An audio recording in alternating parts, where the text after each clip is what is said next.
Welcome, I'm Terry Ewell. This video will explain in more detail the differences between MIDI and audio files.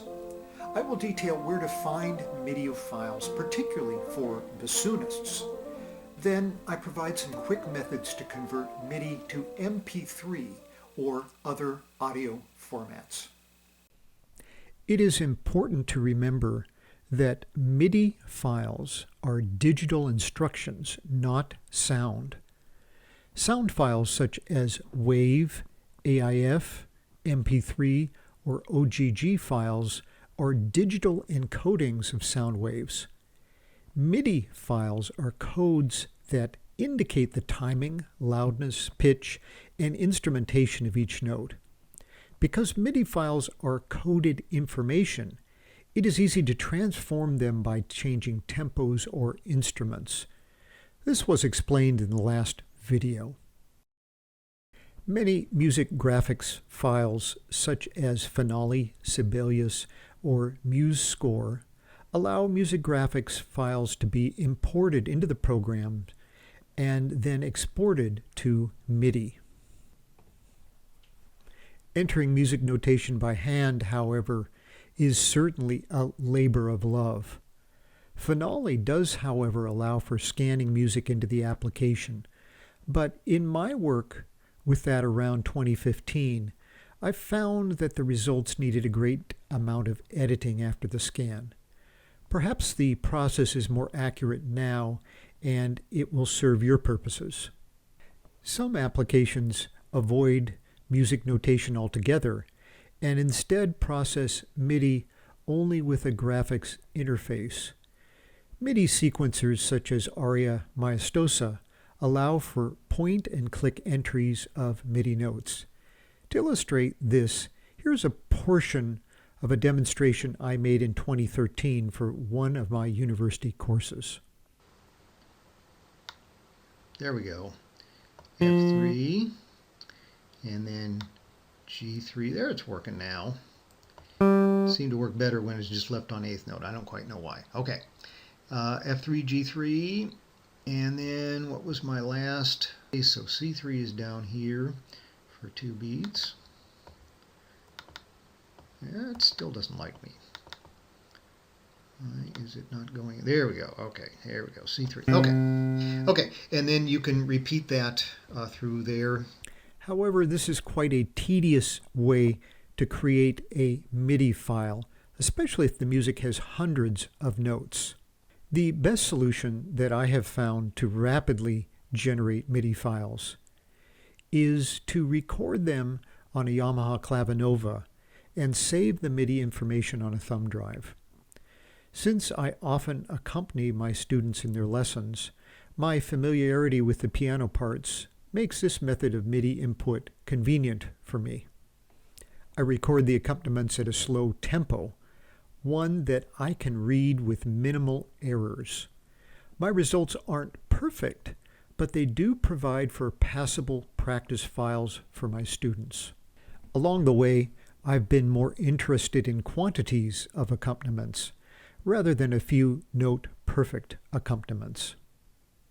I host what I think is the largest collection of MIDI files with accompaniments and practice files for the bassoon. I've made these available to the double reed community for free. Most of the files are created by me, but some were donated by other colleagues. This collection was built over a period of about 25 years. This site also includes some files for other double reed instruments. I continue to add to this collection as the needs arise in my studio. 2 other large collections of MIDI files are available on MIDI World and Classical MIDI Connection. These might provide some files that you are interested in, or you can search the web for other sites. Even if the MIDI file has all of the parts included, it's an easy matter to edit out one of the voices, such as the bassoon part, provided that the MIDI file is imported with separate voices. Here is a MIDI file of Henry Mancini's Baby Elephant that I have imported into MuseScore.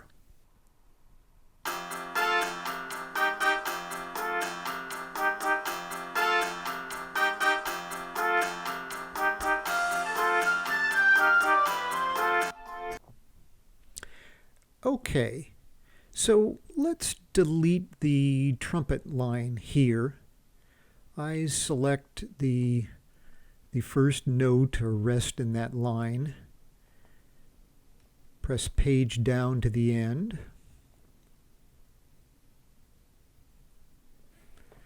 Press the Shift key and select one of the last notes.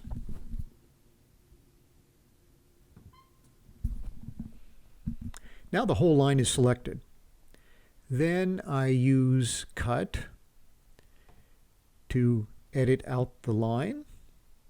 Now this version is ready for me to perform the trumpet parts to the accompaniment if I wanted to.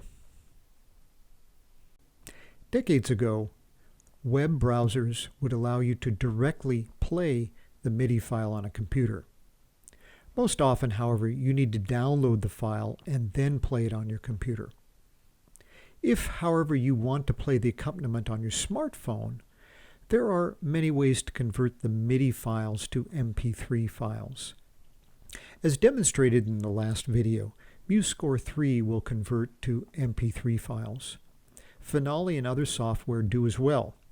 A quick note, however, many of these applications do not come preloaded with the MP3 file converter. This is due to copyright restrictions on that application. You may need to download the LAME encoder, save it in the proper location, and then point the application to the LAME program. Here's some information that you might find useful. The simplest method of conversion for MIDI files is available online. If the file is at a tempo and with instrumentation you want, the application Zamzar will convert the MIDI file to MP3. Add files, choose your option, MP3 here. You can put in an email address where a link will be sent, or when the process is completed online, you can download the file to your computer or cell phone. My website, toread.net, has some MIDI files already converted to MP3 format on this page. However, this page does not contain MP3 versions of all of the MIDI files on the website. That's not a problem for you, right? You now know how to convert the MIDI files to MP3 audio files. Happy practicing. Bye.